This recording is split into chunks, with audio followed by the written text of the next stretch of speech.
오늘 우리가 보고 있는 말씀은 시편 74편 말씀입니다. 오늘 본문은 대부분의 시편을 썼던 다윗의 시가 아니고요, 아삽의 시라고 오늘 표제어에 나와 있습니다. 하나님의 징계로 말미암아 예루살렘 성이 무너지고 이스라엘이 무너지는 그런 처참한 장면 속에서 오늘 본시는 기록되어 있습니다.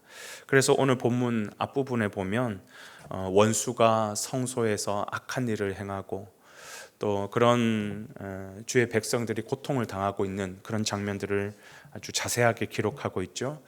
더 정확한 시기를 꼽자면 바로 바벨론의 느부갓네살 왕이 바로 남유다를 침공하면서 성전이 무너지는 그 모든 처참한 광경이 이렇게 자세하게 기록되어 있습니다. 이 부분을 이제 아삽의 시라고 표현되어 있는데, 사실상 보면 아삽은 그보다 훨씬 더 전이었던 다윗 시대, 이스라엘이 망할 때가 아니라 제일 흥행했던 다윗 시대 때 사람입니다. 그러니까 이 이야기는 아삽이 개인의 어떠한 관점으로 쓰여진 것이 아니라 한참 후에, 그러니까 아삽의 후손들이 이스라엘 백성들이 무너지고 망하는 모습을 보면서, 그러면서 이 모든 아픈 과정을, 전 과정을 목격하면서 아삽의 가문이 쓴 시라고 볼 수가 있는 것이죠. 오늘의 내용은 바로 그러한 이스라엘의 패역함으로 말미암아 하나님께서 바벨론이라고 하는 도구를 사용하셔서 징계하시는 그런 고난과 비통의 상황을 기록하고 있습니다. 그러니까 개인의 어려움, 개인의 잘못 이런 것이 아니죠.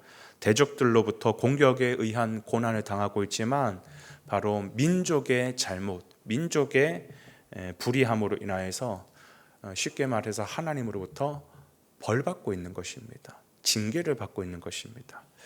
여러분, 우리는 하나님의 자녀고 하나님의 백성들이지만 하나님의 자녀고 백성이기 때문에 하나님께서 우리를 치실 때가 있다라는 것입니다. 우리도 자녀를 키우다 보면 내 사랑하는 자녀이기 때문에 내 자녀가 올바른 행동을 하지 않을 때, 또 하나님 기뻐하지 않는 모습을 보일 때 부모는 훈계라는 목적으로 자녀에게 회초를 댈 때가 있죠. 그게 자녀를 사랑하기 때문인 것입니다. 사랑하지 않아서 때리는 것이 아니라 사랑하기 때문에 징계하는 것이죠. 그래서 하나님도 당신의 백성들이 하나님의 그 질서에 벗어났을 때, 하나님 기뻐하지 않는 엉뚱한 죄의 길로 갔을 때 하나님은 가차없이 우리를 사랑하시기 때문에 징계의 매를 대시는 것이죠. 그런데 우리 입장에서 본다 그러면 하나님을 믿기 전에 겪었던 그런 고난과 또 하나님을 믿고 난 이후에 하나님이 징계로 주시는 이 매가 똑같이 아프니까 똑같은 것처럼 느껴지는 것이죠. 그러나 하나님을 알기 전, 내가 주의 자녀가 되기 전에 받는 그 고통은 말 그대로 사단이 우리를 죽이려고 하는 목적으로 찾아오는 고통이었고요.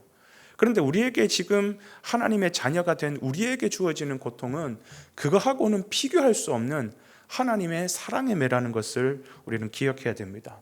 그러면 성도는, 하나님의 자녀들은 우리가 잘못해서 우리의 연약함으로 말미암아 하나님으로부터 징계를 받을 때는 어떻게 해야 되겠습니까?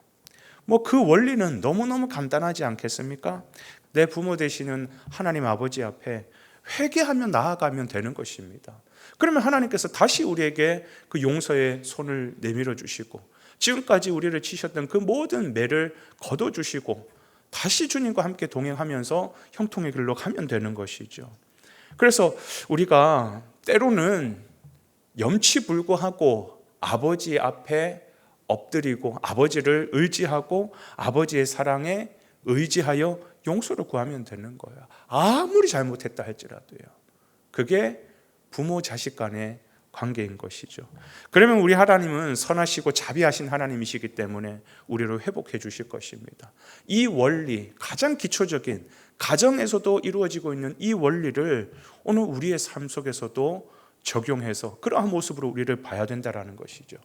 그러면 우리가 어떤 잘못을 했다 할지라도 회개하면 하나님께서는 다시 돌이키기만 하면 용서해 주시고 우리는 살 수 있는 것입니다.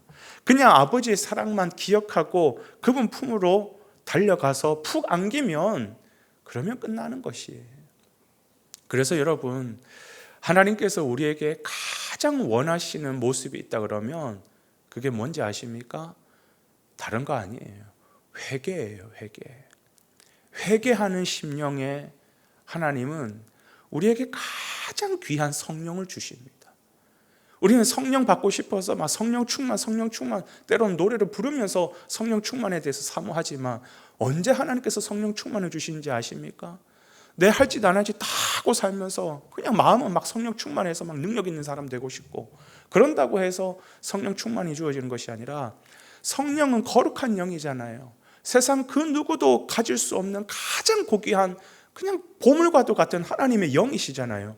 누구에게 부으시겠습니까? 깨끗한 심령에 부으시겠죠. 그럼 누가 깨끗한 심령이겠습니까? 회개한 심령이겠죠. 하나님께서 우리에게 요구하시는 것은 바로 그거예요. 회개하는 심령으로. 내가 너를 치는 이유가 뭔지 알아? 돌아왔으면 좋겠다라는 거야. 나는 너에게 세상 그 누구도 줄 수 없는 그 성령을 너에게 주고 싶고 그 성령을 너에게 줘서 너와 함께 하고 싶은데 너가 좀 돌이켰으면 좋겠다라는 거예요. 근데 우리는 하나님과 반대되는 삶을 살면서 성령 충만 원해요. 성령 충만 원해요. 그 성령 충만 줘서 그 능력 받아서 또 뭐 하려고요? 또 자기 정욕대로 살려고 그래요. 그러면 하나님께서 성령을 주시지 않겠죠. 그죠? 성령뿐이겠습니까? 하나님을 사랑하는 그 자녀에게 복 주시기를 원하시는 분이십니다. 은혜 주기를 원하시는 분이십니다. 형통한 길로 인도하기를 원하십니다. 우리가 기도하는 것 그 이상으로 더 풍성하게 응답하기를 원하시는 분이십니다. 왜요? 아버지 하나님이시기 때문에요. 그렇기 때문에 우리는 가장 지혜로운 게 뭐냐면 그 하나님을 경외하고 그 하나님을 두려워할 줄 알고 그리하여서 그 하나님 앞에 회개하며 나오는 자, 그 자가 가장 복된 자예요. 오늘 하루 우리의 삶 속에서도 인간인지라 연약할 수 있습니다. 그래서 넘어질 수 있습니다. 실수할 수 있습니다. 그걸 우리 하나님께서 모르신 것 아니에요. 그랬다면 우리는 벌떡 일어나서 아버지 찾으면 돼요. 염치불구하고 아버지 찾고 그 아버지 앞에 하나님 내가 잘못했어요. 나를 용서해 주세요. 주의 십자가 보혈로 나를 덮어주세요. 회개하며 주님 앞에 나아갑니다. 할 때 오늘 우리의 모든 연약함이 씻겨지고 다시 새로운 은혜와 또한 응답과 하나님의 놀라운 성령으로 오늘 하루도 충만하게 채워주실 줄로 믿습니다. 날마다 그런 깨끗한 심령으로 주님 앞에 나아가는 오늘 하루의 삶이 되시기를 다시 한번 주님의 이름으로 축복을 드립니다.